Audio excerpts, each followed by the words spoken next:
Got it. All right, good evening. We'll call this meeting to order. Call the roll, please. This mic's really high. The judge messing with my mic. Councilmember Clark. Present. Councilmember Stokes. Councilmember Todd. Here. Councilmember Safer. Here. Councilmember Schneider is absent. Councilmember Smith. Here. Councilmember Fitzgerald. Here. Councilmember Alvarez. Here. There we go. Thank you.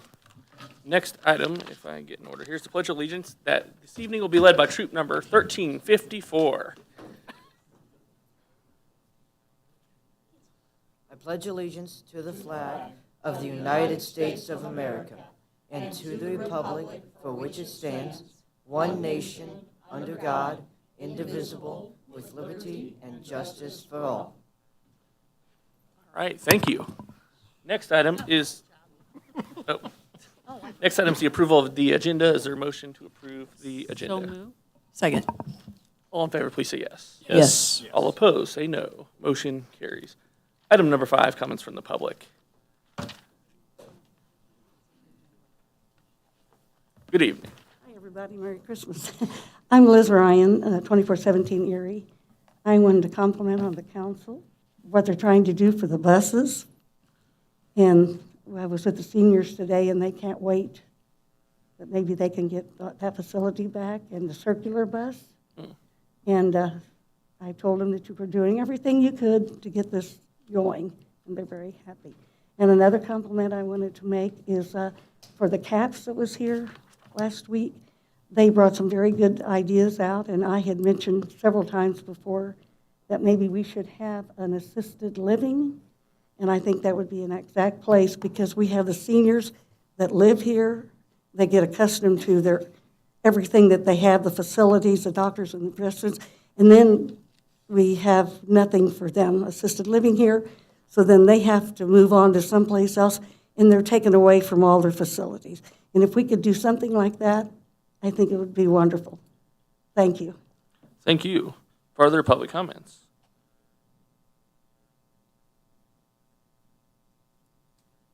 Good evening. Hi, guys. My name is Terry James. I live at 2118 Gentry. I'm across the alley from the 2 boarded-up houses, and I'd like to go on the record that I'd really hate to see them torn down. I really don't think if that became a parking lot all the way back to that area, that many people will utilize it, just from what I've been seeing, sitting out on my front porch, watching the traffic on Gentry. It's not so much as a parking problem as a walking problem, and I think to lose 2 family homes when nobody's going to utilize it. I could see maybe like the church. It's close enough and it could be convenient, especially for like an after-school pickup, that kind of thing. But to lose those 2 family homes, I think it would be a shame. So that's it. Thank you. Thank you. Further public comments? Seeing none. Next item is number 6, the police and fire actuarial presentation, if I could spit that out there. And I believe that will be Tracy presenting that tonight. Good evening. Good evening. Thank you for having me tonight. My name is Tracy Christian. I'm with MCG Consulting Group. We've been doing the actuarial evaluations for more years than I can remember off the top of my head now. But I believe you have a summary of our October 1, 2023 valuation report in front of you. This is the valuation we do every year. 2 main purposes for the valuation. One is to assess the funded status of the police and fire pension plan, and then to also make a recommendation to the city for funding the pension plan for the current year.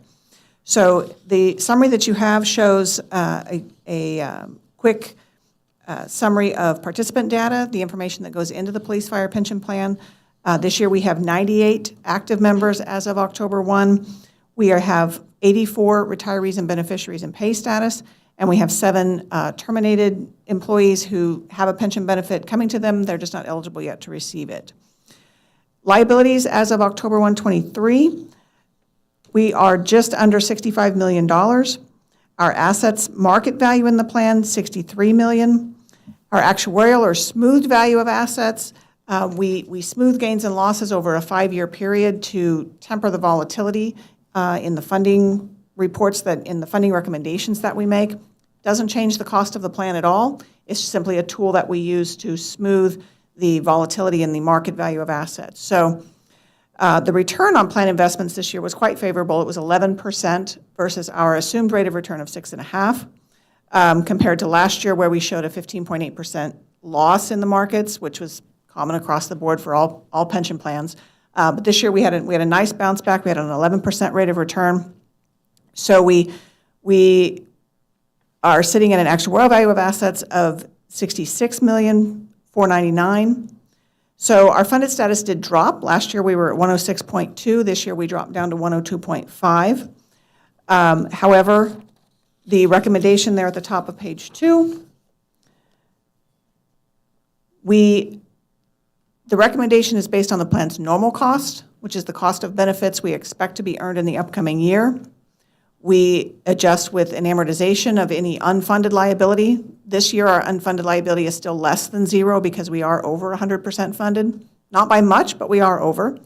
And we adjust that with interest. We do anticipate, as you can see there, that the tax collections will more than fund the minimum required contribution. So there is no additional recommended contribution to be made to the city. Middle of the page, there are a little historical information. You can see the recommended contributions over the last several years. Same with funded status over the last several years.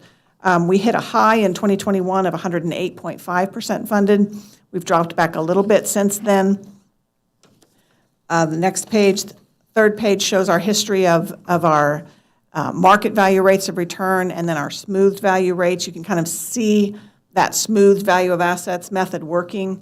You see much more volatility in the market value and more of a smoothed differential in the smooth rate of return. There's a history of the annual recommended contributions. It's not shown on this summary, but we do a projection for the pension board to show what we anticipate for the upcoming years. Currently, if everything goes as according to plan, we don't anticipate that the city would need to make additional recommended contributions in the foreseeable next few years. So we're in very good shape there. I commend the pension board. They've done a very good job of stewarding this plan and the city council as well for taking care of it in the years that I've been working on it. And I'm very proud to be of service to you. Any questions I can answer for you? Thank you. Any questions on that? Councilmember Smith. Just a quick one at the very top. We went from 99 to 98 in the plan, I believe, and then we went from 82 to 84 beneficiaries. How do we pick up an extra beneficiary? I'm sorry, tell me where you're at. The very top. Very top, got you. Just curious how we would have gone about picking up an extra retiree that didn't account for in the numbers at the top. So we went from 99 to 98 active members. Yep. So, and then we went from, so what that means is like we could have had, I don't have it in front of me, I can pull it up on my phone if you want to see the actual reconciliation, but we probably had more than just one active member drop off.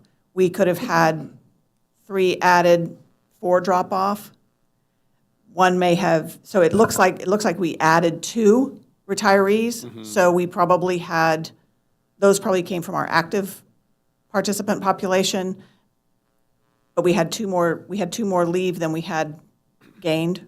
Does that make sense? Yeah, I got you. Okay. Makes sense. Yeah, it's not a closed group, so we've got people coming and going. Sure. Further questions? Seeing none, thank you. Okay, most welcome. Take care. Happy holidays, everyone. Thank you, too. All right, 6:09. Next, number 7, National Pollutant Discharge Elimination System, NPDES Phase 2 permit discussion. Who doesn't like a good water regulatory compliance update? Here, that's why I had this up already. 5 minutes. 5 minutes. I got it. I got a red sheet, too. Thank you for the time this evening to talk about this. Tonight, I'm going to give a brief overview of probably one of the more least known components of the city's stormwater management plan that focuses on controlling sources of pollution that can get into our local waterways from stormwater runoff. The National Pollutant Discharge Elimination System is a component of the Clean Water Act that shapes our local ordinances at a local level and provides a national repeatable framework for protecting water quality. The city is permitted through the state and ultimately through the federal government to do our part to control local level pollution that is collected from runoff that goes into our local streams and rivers. This presentation tonight is part of the MPDS permits compliance. It's part of our public education component, which I'll touch on a little bit later. And so if you have any questions along the way, please feel free to stop me and ask. So I wanted to start with a brief history of the clean water law in the country, move on to how runoff in urban areas contributes to water quality, and then get on to minimum control measures of the program that affect us here on a local level. So water history regulation in the United States starts in 1899 with the River and Harbors Act. The mayor's face is so I didn't know. yeah. The Rivers and Harbors, so this was kind of the first act in the United States that started to look at water pollution control in the country when it came to more impeding water navigation, controlling, excavation, damming, and changes in water course.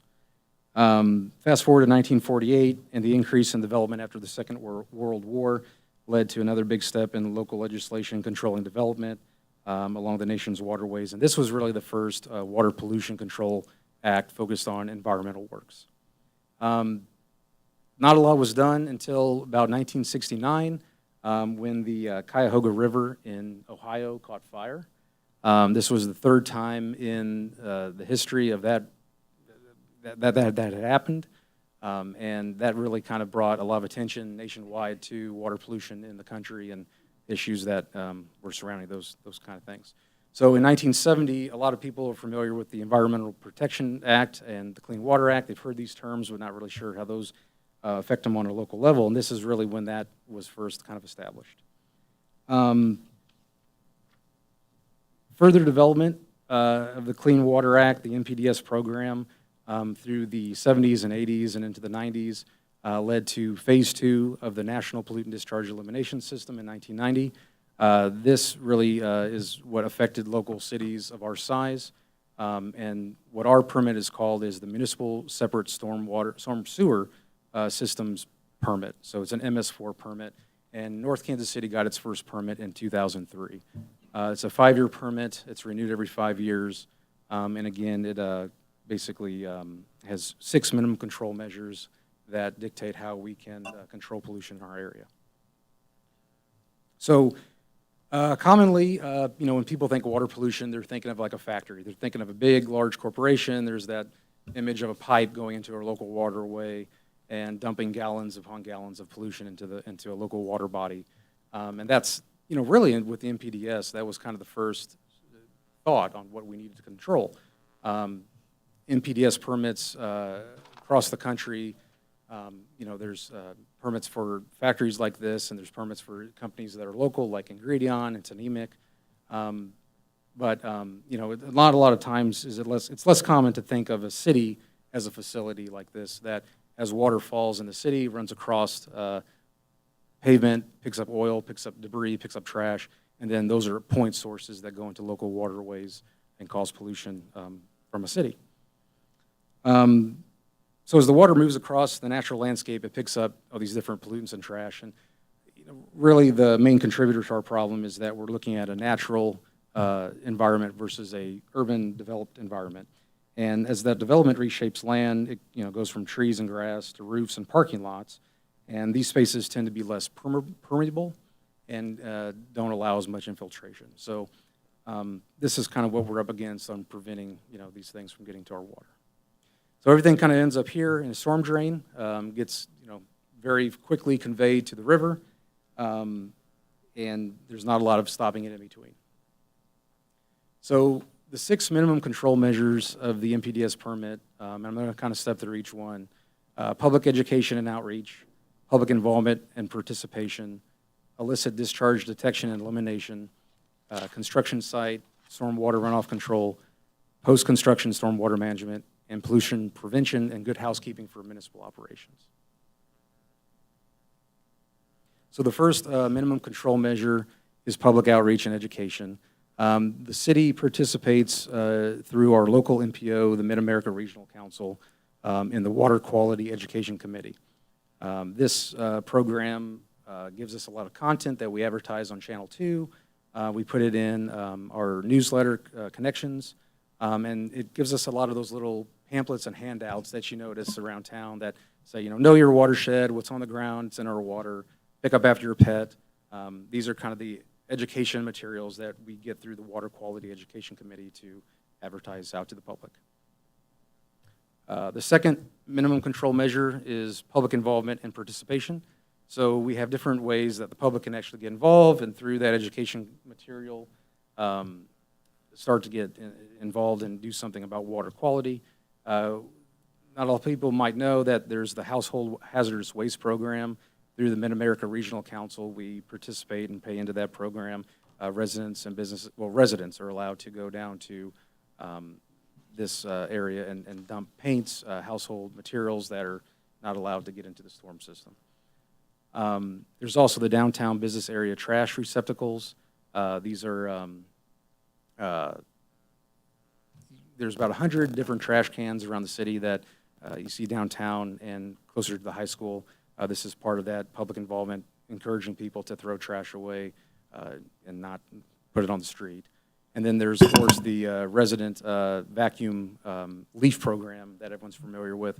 Rake your leaves to the curb, and we'll come around and vacuum it. This is also part of our public participation to keep that kind of material out of the storm system.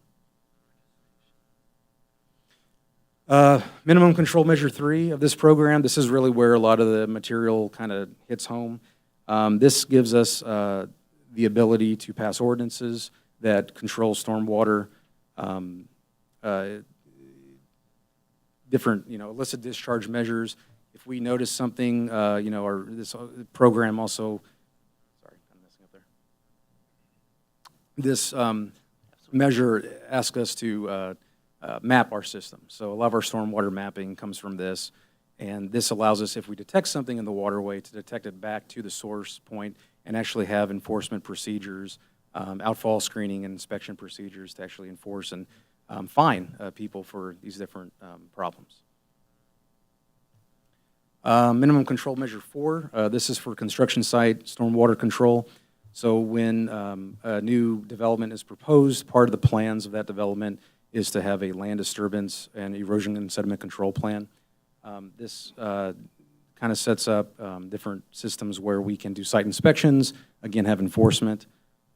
There's different elements out there. There's gutter buddies, there's silt fence. This is, you notice these at a lot of big construction sites around town. This is where we have the ability to control and review initially those procedures. Minimum control number 5, this is post-construction stormwater management. So in that review process, when there's a new development, we look at what their afterthought's going to be, so basically how they're going to control stormwater after the site is developed. The detention structures you see around town, those are part of that. If there's going to be any structural or non-structural BMPs, so bioswales, rain gardens, things of that nature, that's kind of determined and implemented at that stage in the review process. And then minimum control number 6 is good housekeeping for municipal operations. Street sweeping, that's part of this program. Salt storage, so we store our salt in the city. It's covered so that when it rains, it doesn't end up in the storm sewer. Spill protection plans for each of our different facilities. And then vehicle fleet washing. Even washing vehicles can be an issue to the stormwater system. All of our facilities here, the City Hall, the water plant, they all have internal car wash stations. So basically our fleets are washed inside. That goes into the sanitary system and not into the storm system. Those are kind of 6 minimum control measures, the whole thing. Sorry, kind of sped through that really fast. So long you had to get some water there. That's, If there's any questions, yeah. that was a beautifully laid out presentation, and you did it very quickly. I Councilmember concur. It was a beautifully laid out presentation. I suspect and I assume that there are some ancient creeks that we've in our system underneath North Kansas City that have been put in as part of our drainage system. They've been incorporated. I believe there have been some recent court decisions about what waterways, in other words, creeks, exempting some of them from some of these regulations. Does that impact us at all? I think you're more so talking about 404 permits Yeah. through the Corps. Yeah, I mean, historically, a lot of our natural waterways were channelized. Historically, North Kansas City is in the floodplain of the Missouri River, and that it's, a lot of the tributaries that were internal to this, our watersheds, were put underground. Yeah. Going forward in the future, any kind of new channelization or underground piping of those facilities would be looked at through a 404 permit. But historically, the ones that have already been encapsulated are included. Okay. Sorry, I'm not that sure if that. It doesn't impact those at all? No. Okay. Councilmember Smith. Are we doing any kind of regular monitoring of, yeah, I guess you would consider them the more likely polluters, the ones with higher runoff probability, gas stations, car washes, chemical manufacturing, any kind of, do we do ongoing monitoring with those? We kind of understand where there's going to be point source of pollution in different land use types. North Kansas City is not, we don't have any TDMLs. We don't have total daily maximum load limits. A lot of cities, if there's ongoing issues, there might be like a hydrocarbon load limit or something like that, but we don't have anything that shows up on that frequent level in the storm sewer, so we don't have something that we always target. But land use is a big contributing factor to where if we do start to see something and we trace it back through the storm system, where we might find those components. So, yeah. Further questions? You don't need any action, right? No, this again was just kind of an update, awareness of this program and this permit that the city has. So we'll be doing And this annually? we do we do an annual report. There's a 5-year permit, and we report annually to the Missouri Department of Natural Resources on this program. And then, annually there should be an update on this program to the governing Just kind of body. giving the same sort of, okay. Beautiful. Appreciate it. Thank you. Thank you. Was there more questions? There we go. Councilmember Clark. Well, I just was going to ask, what was our approach on the educational piece? Because I mean, I know driving around Kansas City, it's way worse. I just see like leaf blowers blowing all the debris straight into a storm drain, and I wouldn't say that we're immune to that here. What does that look like? Are we sending around flyers or? We again, through the Mid-America Regional Council, we rely on a lot of their public education components. Okay. We have those usually posted at different facilities. And then our staff is educated in a way that, we've noticed that around town with leaf blowers, especially in the spring, where people are just blowing that right into the street. Our inspectors are trained when they see that to contact those people, say, hey, this is not allowed, you're not supposed to be doing that. We try to get the word out that, we're very lucky here to have a yard waste program where on Wednesdays you can, set out your lawn bags for free, and the trash hauler will collect those, and also have the leaf vacuuming service that comes around from March to December. So we try to get that message out the best we can, but again, a lot of it just ends up being contact with those people when we see that happening. Yeah, I think like if there's just like a 5 bullet point top offenders or something like that, that we can all spread from here and then out in the neighborhoods and other, committees and groups that we can throw out there so everybody knows. Yeah. Because I'm wondering, like, when leaf pickup, I don't know that I've ever seen anything that says like, and this is what you're doing for the storm drain system, other than just being like, cool, picking up leaves. Yeah. But I think that little component could help. That's it. You can get a page in the next quarterly newsletter as well. Yeah. There you go. Oh, you have one. There we go. Councilmember Alvarez. You'd mentioned that residents can drop off like hazardous waste products. And where is that located? I couldn't think of the address before there, but Doremus in Kansas City, there's a facility that will accept paint. It's right behind Restore. Yeah, it is, yeah.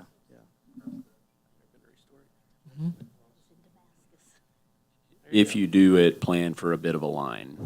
Every I time, went with no one there because it was raining. it's free, yeah. Every time I've gone, though, there's been like a handful of folks Yeah. in front of me. There's usually a line, yeah. But Yeah. if you go on our website, there's the address there for that facility. Yes, you do have to have your driver's license. You have to have ID with your address on it. You Perfect. may Yeah, have 'cause to that's a explain program that that, North we Kansas City is part pay of it. into. Yeah. Right. I did not. Yep, that's why they're checking the ID. not all cities pay into that program, so Yep. North Kansas City is one of those, so they have to check where you're from. Correct. Further questions, comments, concerns?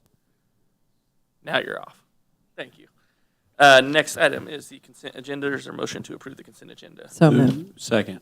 All in favor, please say yes. Yes. Opposed, say no. Motion carries. Item number 19, 12-month service contract with KCATA Fixed and Flex Service, Bill number 7820, ordinance number 9617. And this is, oh, I thought you were going the other way. I said, no, you're going to be coming this way, my friend. No kidding. Good evening, Bryce. How are you? Good evening, council. I am doing well this evening. Happy to be here. All right, so we have a contract before us that is passed through, I believe, your finance committee already, and would go to full board tomorrow. That is correct. I know, I think we called ahead with at least one question I'm going to have about the possibly extending the fixed route service aspect, in particularly the ridership. What kind of ridership do we have between 6 p.m. and kind of end of day? So the 201 and 238. We received that data request. Unfortunately, I don't have that data have this it. evening. Okay. It is not one of the standard reports in our system to be able to It pull is, data. yeah. So our IT team, they're working on that, but we couldn't get it before end of working hours today, unfortunately. All right, then I'll open it up here, Councilmember Smith. What are the hours that those buses actually are on the roads?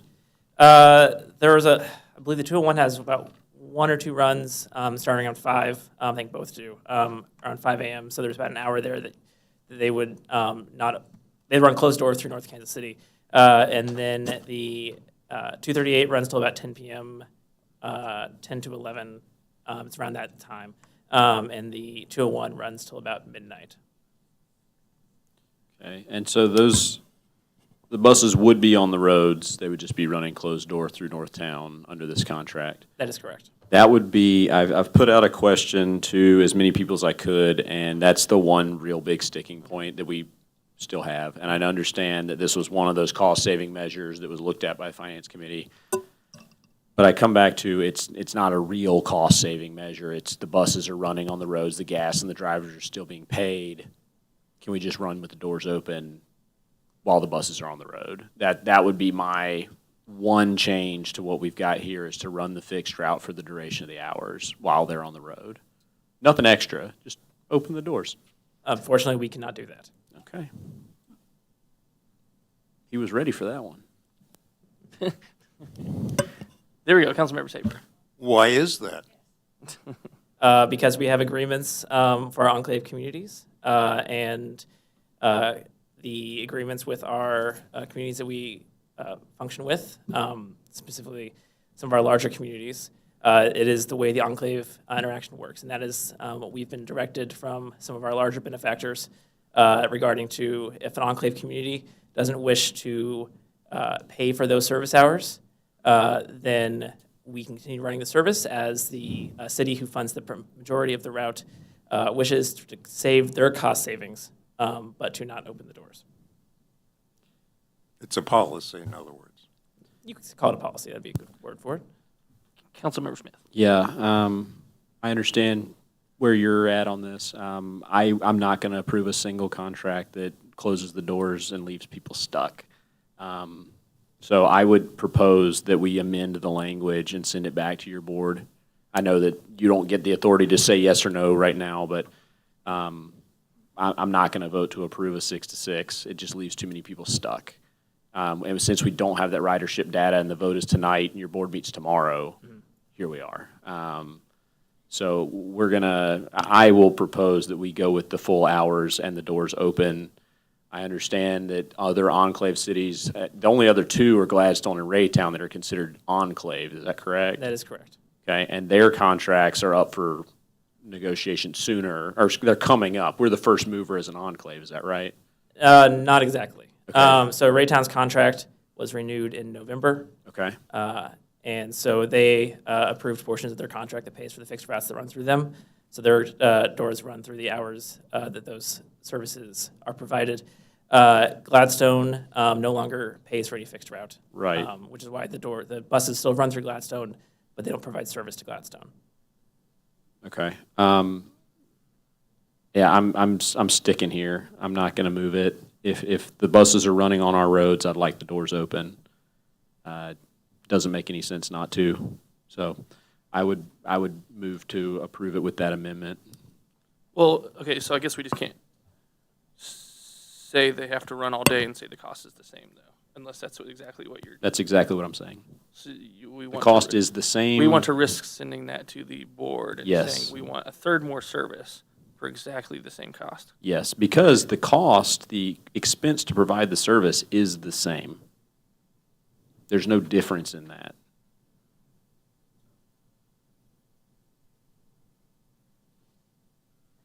The, Yeah, you know what, actually, I'm going to choose to not comment there. Councilmember Todd. Yes. Remind me of two things. One is that this runs out December 31st. Like, we have Correct. to decide and Yes. do a contract, correct? And it is a one-year contract. I am absolutely on board with, I hear what you're saying. My concern is that we have already done a request for a proposal. We have already seen what other options are out there. We have then moved forward with KCATA, and this was presented to us at the previous council as well, correct? The 6 to 6? I agree with you. I think 6 to 6 is not the best time, but I also don't want to get stuck with, I'm more concerned about leaving people without any service than some service for 1 year where we can come back in a year and renegotiate. I am much more concerned about getting things tied up in red tape and going back and forth with the short time that we have, because we don't have another council meeting until January. We can call a special council meeting or anything like that, should we need to, but I know that your board is meeting this week as well, and then I'm assuming that your board also doesn't meet again That is until correct. Not until the fourth week of January. January. So I am just going to throw that out there, that I hear you. I completely agree. 6 to 6 is not the most favorable agreement, but it is what we have to vote on tonight to provide some service to our residents and not leave them without anything. I guess I'd add, we certainly do have the option to try to amend the agreement. It's got to be something that we believe would be approvable by the board as well, would probably be the best path here. Unless you have to go to Finance Committee, I'm guessing the board could probably disapprove. Or do you have to go back to Finance Committee? We would have to go back to Finance Committee, almost certainly.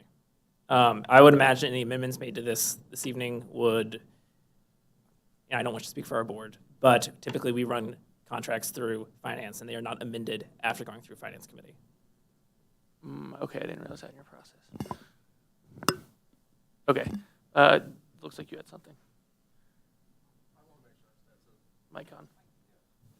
Thank you. Sorry, I was thinking during part of that, so I apologize if I'm duplicating something that was just said, but I'm understanding that right. If we were to approve this tonight, would it be possible to subsequently amend for a different dollar amount for those extra 2 hours of service a day, or? Oh, yes, my apologies if I misunderstood. We can amend at a later date, but it would be so we can amend an approved contract at a later date. So let's say in the third quarter, when we can make service adjustments per our collective bargaining agreement with our union, we could bring back proposed cost for the full service hours of the 201 and 238 and propose an amendment to an existing contract.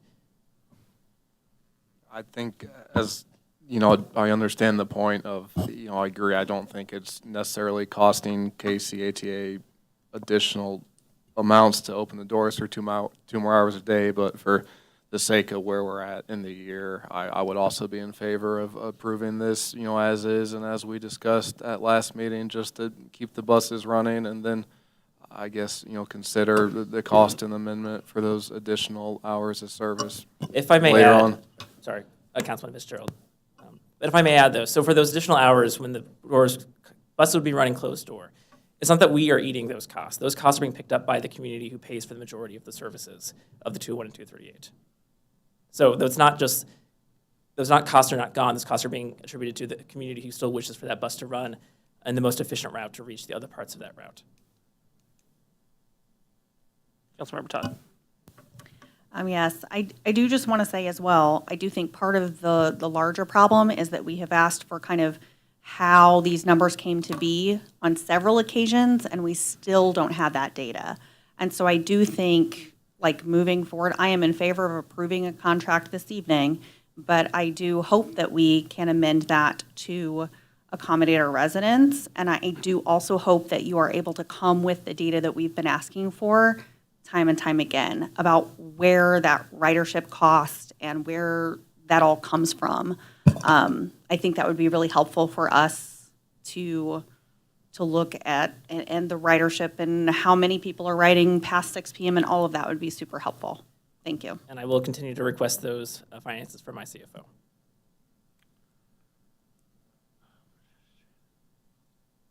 I'm just doing. Is there any alternative here? I'm not seeing the path. Okay. Anything else? What do we got? First reading. There we go. We'll do that. Make a motion or? I mean, we have to have a first reading one way or another, but I don't understand. Can we do a first reading with an amendment to something that's on the table? So like, my motion wasn't proper anyway because it wasn't a first reading. Yeah, and there wasn't a style second motion. to it, so Right. there's not really a motion Yeah, on the I mean- floor anymore either. Yeah, there was no Yeah. second, so it's fine. It dies. So yeah, go first reading. That's fine. Second. On the first reading. Does, all in favor, please say yes. Yes. Opposed, say no. No. Motion carries. I'm just trying to think. And an ordinance adopting Yeah. and approving a contract Get your- by and between the City of North Kansas City, Missouri and the Kansas City Area Transportation Authority for public transportation services within the City of North Kansas City, Missouri.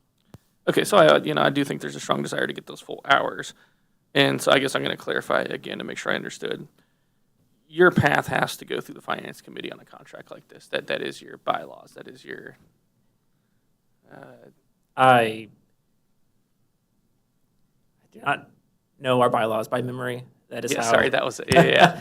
Put you on the spot. The rules Since there. I have been taking over the management of our community contracts, they have always gone through the Finance Committee first. That's a for fair, approval. okay. So Okay, Councilmember Smith. So the Finance Committee is a committee of the board, correct? Correct. It's a subcommittee. It's a subcommittee of the board. So the members of the Finance Committee also sit on the board, Correct. and they're going to be there tomorrow. Correct. We could have that discussion tomorrow at the board meeting. It's currently on the consent agenda, and we are less than 24 hours to pull it off the consent agenda. No, you can amend an agenda at a meeting. We do it all the time. We can. Yeah. So I am stuck here. We've asked for this data, and again, Bryce, I feel so bad for you because it always feels like I'm coming after you. I'll have to buy you a beer sometime, but we've asked for this data for over a year. I have zero faith it's going to show up at this point. You can request it of your CFO. It's not coming. We were proposed originally, and I've gone through these numbers, but the last proposal was like $800 and some odd $1,000 to get this done. And we came back with 505, and we're at 505. I'm certain that we can run these buses, doors open, through the full hours, the 5 a.m. to the midnight on the 201. We have shift workers. We have people who need that transportation. And it's been clear that the staff of Kansas City Area Transit Authority wants to get people where they need to go. We do. The staff has made that clear.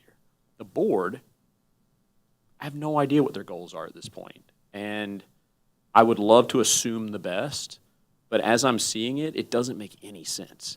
This idea of running doors closed when there's not real additional cost to run a bus on a road, it doesn't hold water with me. And that's why I would put this back to the committee, back to the board, who again, the Finance Committee is a subcommittee of that board, to pull it off the consent agenda, have an open discussion, and decide what to do with the proposal that you run the doors open. I can assure you, we would not run the doors open without an increased cost in North Kansas City. Okay, I'm done thinking of alternatives. I think I'm out of, yeah. Or did you have something different? Looked like you had something there. So Oh, never mind. the You council have- could approve this particular agreement and Yes. direct staff to work with the KCA to bring forward another agreement with some options for Yeah, future that's- consideration. That's kind of what I was thinking is, yeah, dig a two-track here. Which is, we can do that. Let's clean past this one first then. And then I will continue on this item, and so we can get further direction on that. So with that, we've had conversations. Any further conversation? If not, is there a? I mean, as far as a second reading, do I need to add that? No, we'll do that secondary to this. Let's approve this clean as presented, so we can get it back to their board clean. And I move that bill number 7820 be placed on second and final reading. We're not done. And passes ordinance number 9617. is there a second? Second. Call the roll, please. Councilmember Clark, Yes. Councilmember Stokes, Yes. Councilmember Todd, Yes. Councilmember Safer, Yes. Councilmember Smith, No. Councilmember Fitzgerald, Yes. Councilmember Alvarez. Yes. Motion carries. An ordinance adopting and approving a contract by and between the City of North Kansas City, Missouri and the Kansas City Area Transportation Authority for public transportation services within the City of North Kansas City, Missouri. Now we shall continue number 19 with further discussion about, I guess, related to the same topic. There we go. So it's, yeah, so the suggestion is to take some sort of guidance from council tonight about taking some sort of amendment or suggestion to KCAT. I know you said third quarter. Is that your third quarter or third calendar year quarter? Second quarter of the year. So okay, we can calendar, make okay. modifications to our routes based on our CBA on a quarterly basis. So that would be April. Okay, I think it'd be reasonable if we go and see if we can get some sort of a modification to the hours to whatever the full hours of probably the 201 and 238, subject to council's feeling. Probably understanding that will come with some sort of increased cost as well, but I guess the direction would be to explore that. And we'll give you some lateral there. We'll stop there so you can have some movement room, I guess. So, Councilmember Smith. So at this point, what is our response to the people who need to get somewhere between 6 p.m. and 6 a.m.? We have canceled Iris, so that's gone. We don't have any opportunity for them to get where they need to go. So I do have a question to Bryce. Yep. Bryce, could we bring forward something in January? Because I am sensitive to those who are riding those rides right now. We are, in a sense, going to strand them if they take a 7, 8, or 9 bus. So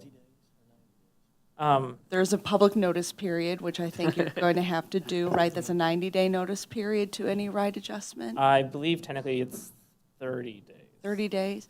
Could we bring forward a contract for the city council's consideration within that 30-day window so that nobody is stranded? So what I'm going to have to look at is specifically regarding the CBA is, so the routes are still going to be running. I will need to discuss with our planning and scheduling teams if they have reduced time on those routes to account for those buses not running. I do not want to speak for them. If they have not adjusted that time yet, it would be easier to bring back those stops without affecting our CBA agreement. But that is very dependent, and I do not know what they chose to do there. I guess, so do we want to take a motion and a vote on this as well? So some assurance that this is the action that we want to probably continue, and the conversation we want to continue with you all is to, again, explore, someone could correct this if wrong, direct staff to work with KCATA to explore what the cost and what a contract will look like for running the full hours of the 201 and 238 as scheduled. I'll take a motion. Is there a motion? I really couldn't write that fast. And I can't say it twice. Then we're in big trouble because I Oh, my have direct goodness. staff to work. We're just going to direct staff to work. I do like that. Can we take a motion on directing staff to work with the ATA on bring forward amended contract To related bring to the forward an 201? amended contract to restore the hours, the original hours of the 201 and 238. 238, yeah, to their For full city hours. council consideration at a future council meeting. Now we did it again. You close enough there? Yeah, I'll ask this, is the motion generally clear to council? I mean, If so, I'll take a motion. Councilmember Smith. the motion's clear. The trouble is, when you don't negotiate is right after you approve a year-long contract. You approve a year, like, what is their incentive to negotiate with us in any good faith at this point? Like, we signed the contract for a year, 6 to 6, we're paying what they've asked. So I'll ask this. If there's a 30-day notice of anything happening, I mean, otherwise they would close doors January 1, Or would they have to give a 30-day notice that they were closing doors that they would have to, so it wouldn't happen until February 1? January 20th. January I 20th? believe, okay, so I believe it's a 30-day notice, and so we would put up notifications pending our board's approval Thursday. So So tell me, I mean, I'm now like, okay, do we retract? We can easily, we're right here, we retract the second reading and bring it back to say, take it to your board tomorrow. We don't see the extra cost, and We've already passed, the ordinance is done and over with. There, you can't, but I thought. You can call it back if you were on the victorious side of a vote. You can call for a He revote. I think, oh yeah, you can do a motion to reconsider.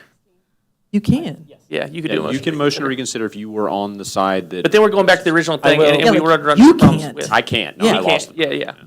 we'll work our best to bring an option for bring back the full service and those costs associated with it by January 16th. Which is your second meeting in January. It would be before the service would Yeah. be discontinued. Would be like 4 days before the service would be discontinued, Yeah, it's- according to your sort of 4 announcements of, they would announce by, if we didn't approve tonight. Yeah, it's 4 days short, but they get to name their price for the extra hours. You're just going to pick a number out of I the know. sky. And we have to, at that point, approve it. If we want the hours, we have to go with that number because we can't kick it back. There's no negotiating at that point. Who else? What do we got? Councilmember Todd. Yes, my biggest concern is what's the alternate? They also don't have to run it at all if we don't approve this tonight, which we have sat with now for 2 weeks. And if we suddenly don't approve this tonight, service stops December 31st, right? Is that correct? No, January 20th. Sorry, January That's what we're 20th. getting at. So, but do you get what I'm saying? Like, you're saying we don't trust them to have good faith negotiations after we sign the contract, right?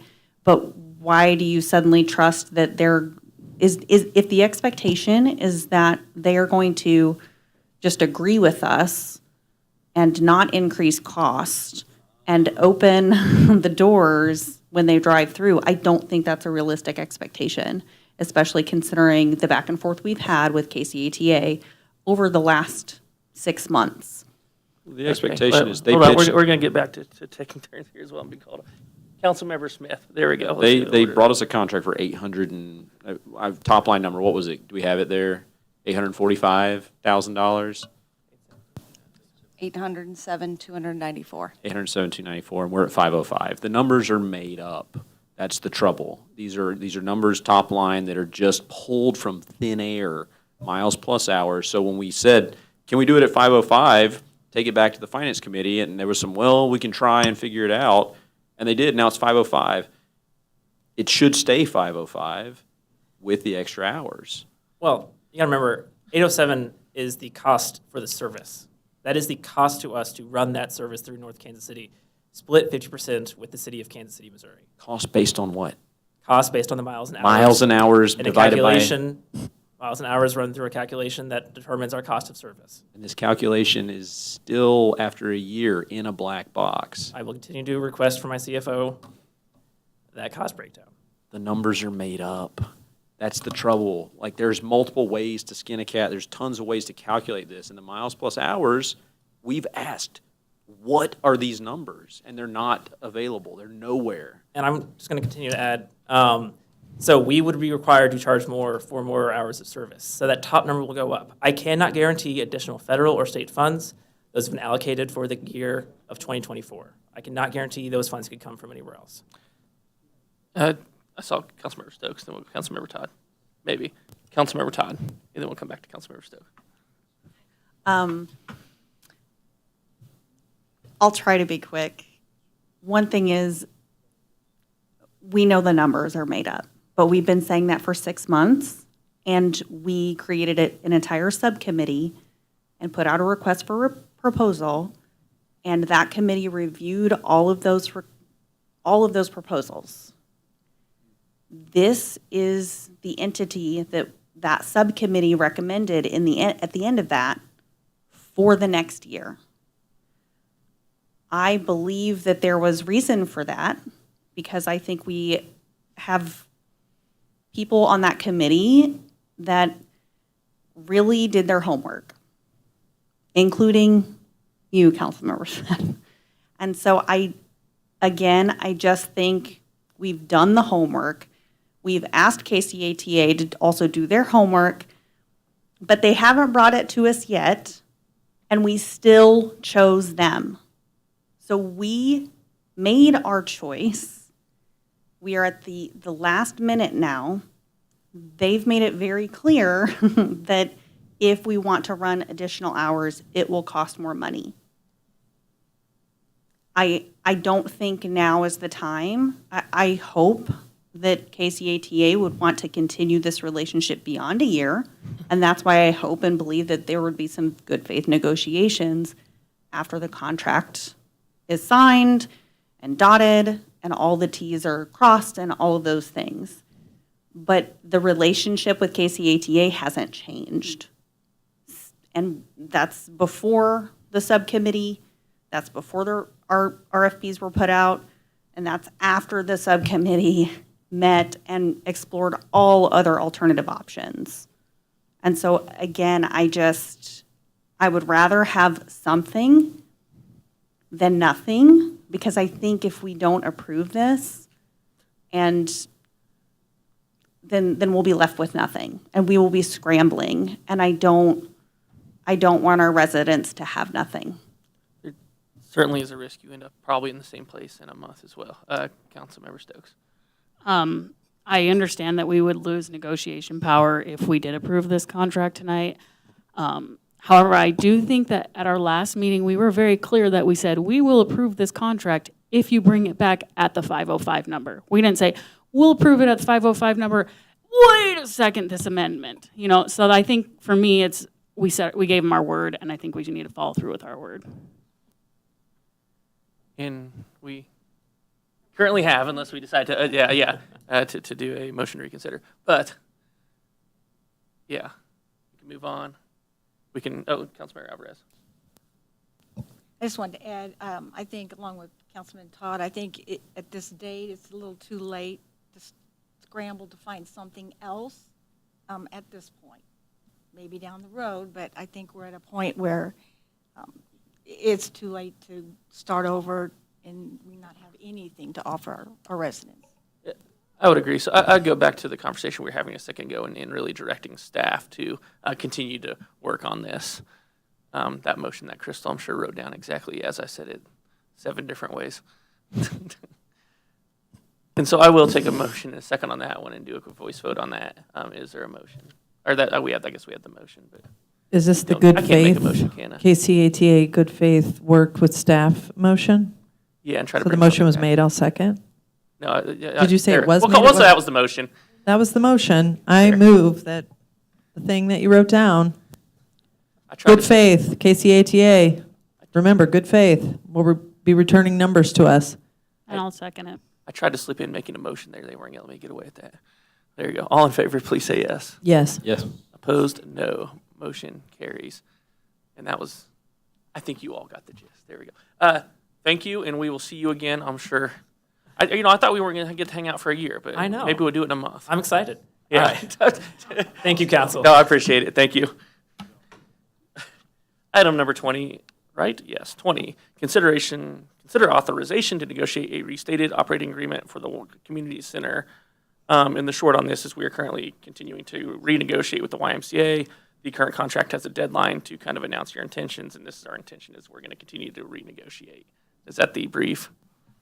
Right. As such, by negotiating a restated agreement, we also have to issue written notice per the contract to the Y that we're not going to renew the current agreement, that we're working on a restated one. So I just wanted to get authorization from the city council to do such. It has to be, written notice has to be issued prior to the end of this year. Is Councilmember Clark? So you need a motion to move forward? Yeah. Is that? I mean, I Like move. if I read the, Yeah, I would just probably read it as number authorize- 20 says. Yeah, authorizing So staff to authorize- continue negotiating a restated operating agreement. There we go. So moved. Second. All in favor, please say yes. Question. we will stop that real quick. Councilmember Fitzgerald. Just want to make sure I understand what the language and whatnot. Are we effectively voting to provide notice to terminate the current contract? Yes, that the current contract will not renew at the end of its term, the end of 2024.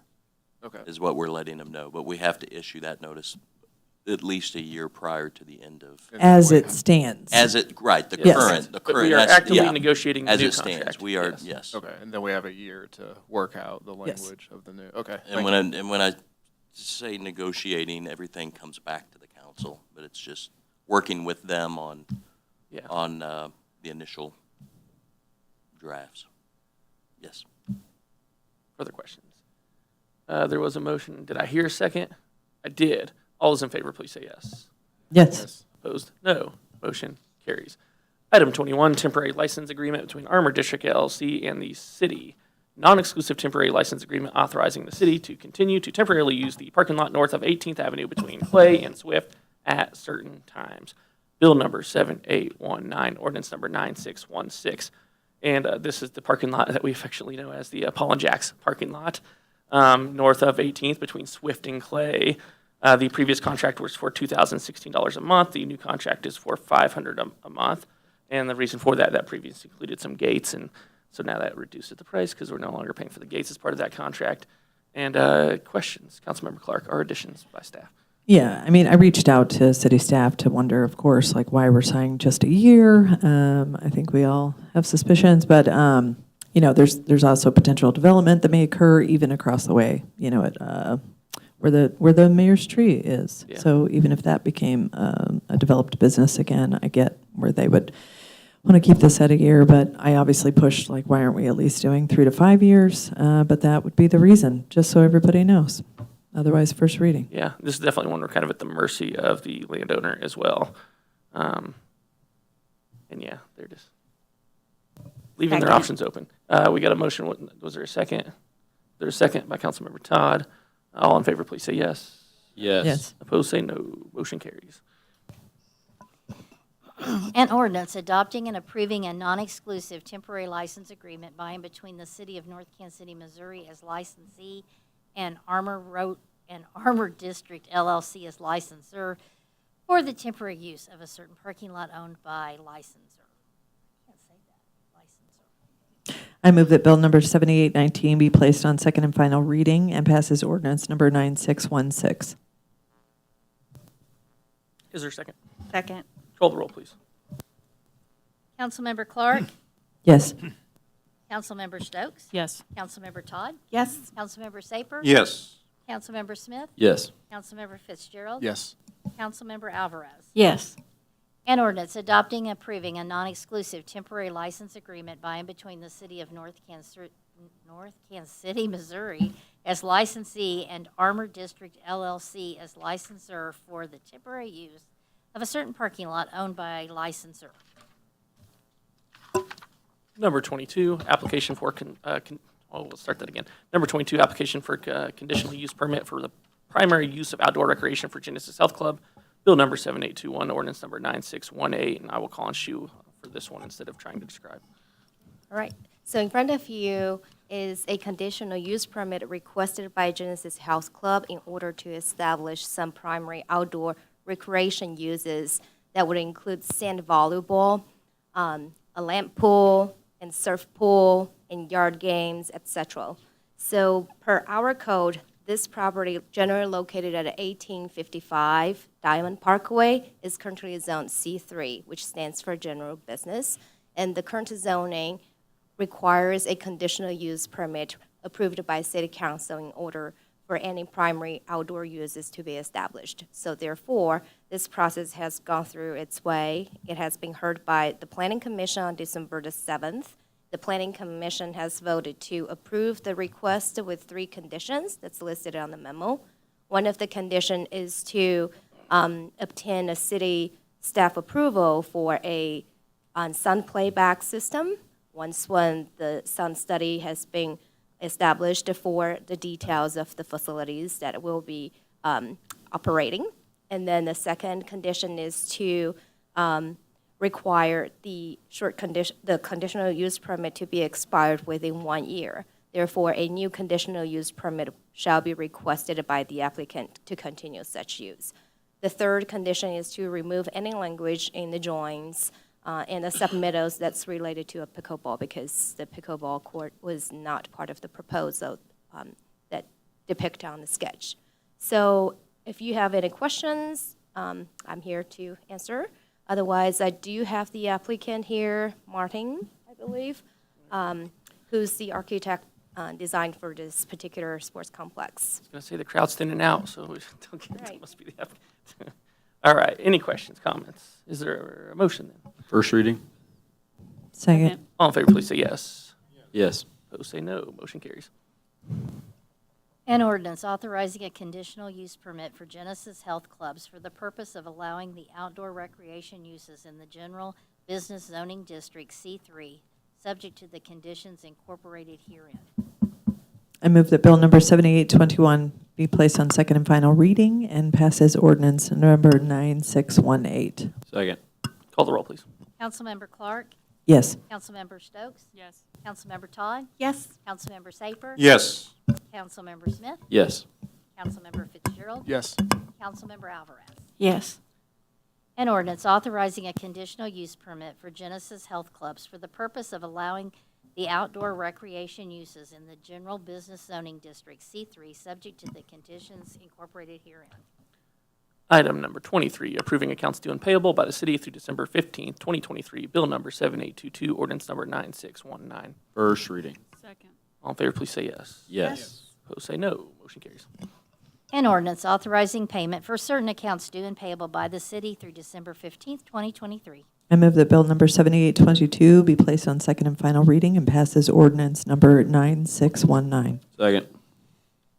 Call the roll, Coun- please. Councilmember Clark? Yes. Councilmember Stokes? Councilmember Todd? Yes. Councilmember Saper? Yes. Councilmember Smith? Yes. Councilmember Fitzgerald? Yes. Councilmember Alvarez? Yes. An ordinance authorizing payment for certain accounts due and payable by the city through December 15th, 2023. Item number 24, staff comments. We have the reports in your packet tonight. I believe Shu has a comment. Also, just on behalf of department heads, all of us, happy holidays to all of you. You look surprised. Do you have one? I have a good one. Okay. Merry Christmas, everyone. So we were informed by the Federal Highway Administration that we were awarded for $260,000 for North Kansas City to conduct an planning action for Safe Streets for All for our community. The city will contribute 20% as the required minimum match. Otherwise, Happy New Year. Very good. Thank you. That was a good update. Anyone else got one like that? I'll take more of those. No? All right. Thank you. Next up, council member comments, starting with Councilmember Clark. Great feedback, Liz, on assistant living. Terry, thank you for your feedback on losing homes. The EIC-sponsored North Kansas City Multicultural Festival is happening right now at North Kansas City High School. So sorry, everybody here that missed it. KCATA, it's really tough to play hardball when we're not the writers that will be left stranded. So KCATA, good faith, hoping on that. Let's see those numbers. Probably won't, but excited for staff to continue working with them. Councilmember Todd, thanks for summarizing. I know we all kind of can get lost in trying to get there. Yeah, tough decisions tonight. Welcome new member Marcia Wade Kuntz to the EIC representing Ward 4. Very excited to have you, and Merry Christmas, everybody. Thank you. Councilmember Stokes. No comments. Councilmember Todd. Thanks to Troop 1354. Did I get that number right? 1354? Great job tonight. Sat through a nice, fun council meeting. We appreciate you. And then, yes, lots of just hard decisions are made on a regular basis, but I so appreciate just everyone's input, and I trust everyone's judgment and expertise. I know our staff has worked really hard on this. I know council people have worked very hard on this with KCATA. And, I've been known to be more positive than I should be sometimes, but I have hope that KCATA will come to us with something. The end. Something. Happy Very holidays. broad. No, thank you. Councilmember Saper. Your optimism is noted, but I think misplaced in terms of KCATA. They've failed this North Kansas City, the metropolitan area, for well over 50 years now. And they have long created a long record justifying their replacement. But that is something for another time. And others have tried, and I hope we, as a metropolitan area, take this on to replace the KCATA. But that said, we are stuck with what we've got for the moment.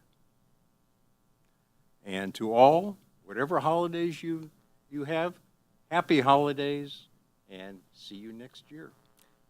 Thank you, Councilmember Smith.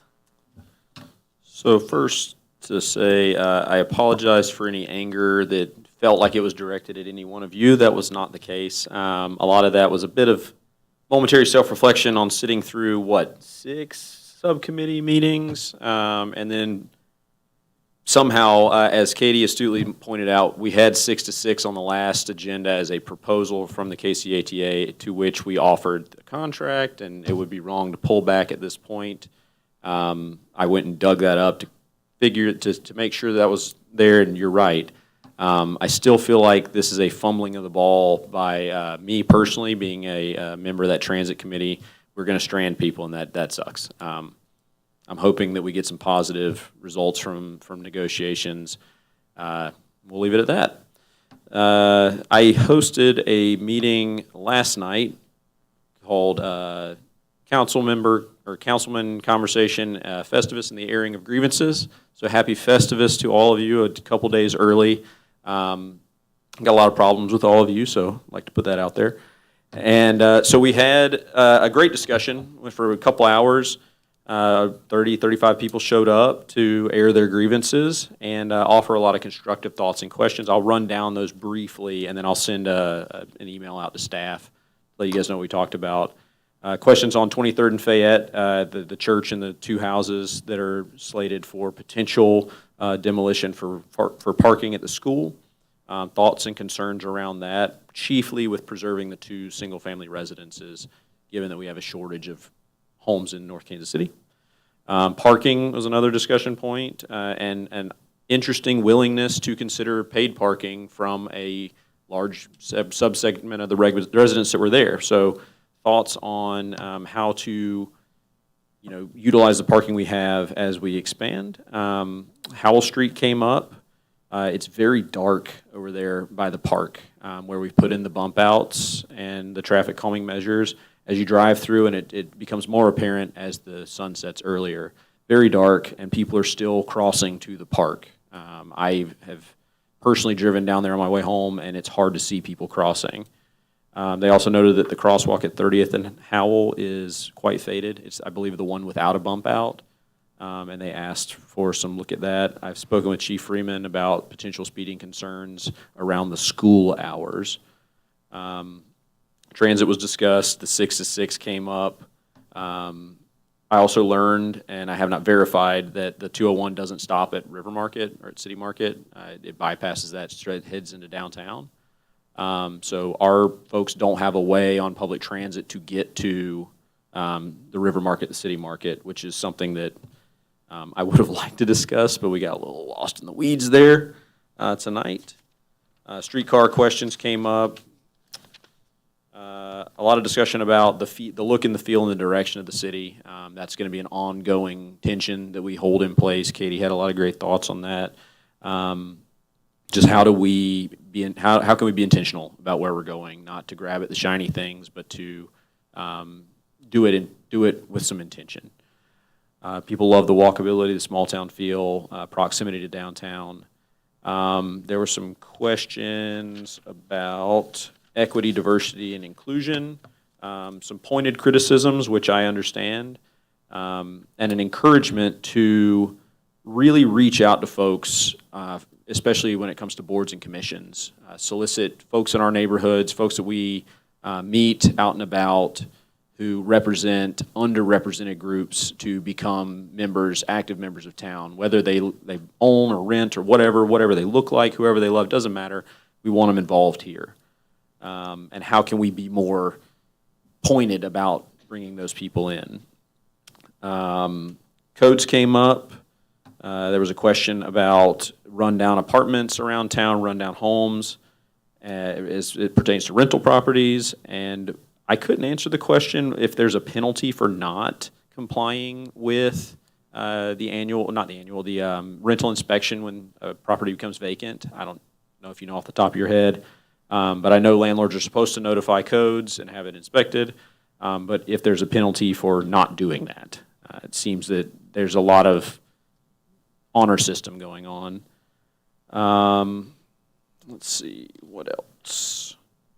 And then just working on how the city communicates things. That's going to be an ongoing thing. We continue to try to work on how to meet people where they're at in their busy lives and get information to them so they are not surprised when a new project breaks ground in their front yard.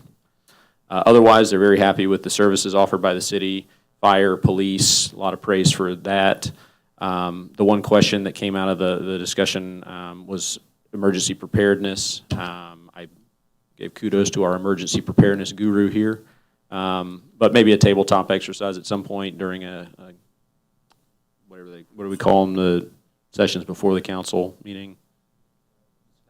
Yeah, discussion item. It's part of the meeting. Yeah, discussion item to maybe walk through that. What happens if we flood or whole city catches on fire or something like that because of water runoff and pollution. Yeah, that's the rundown of that meeting. I would be remiss if I didn't point out item 12 on the consent agenda that might have been missed in the shuffle. Battalion chief's bathroom backed up in the firehouse, and all of a sudden we had a big concrete repair. So, you know, it's an interest. You know. All right. And Santa's at the library tomorrow at 10. So happy holidays. All right. Councilman Fitzgerald. I'm not going to top that one, but happy holidays, everyone.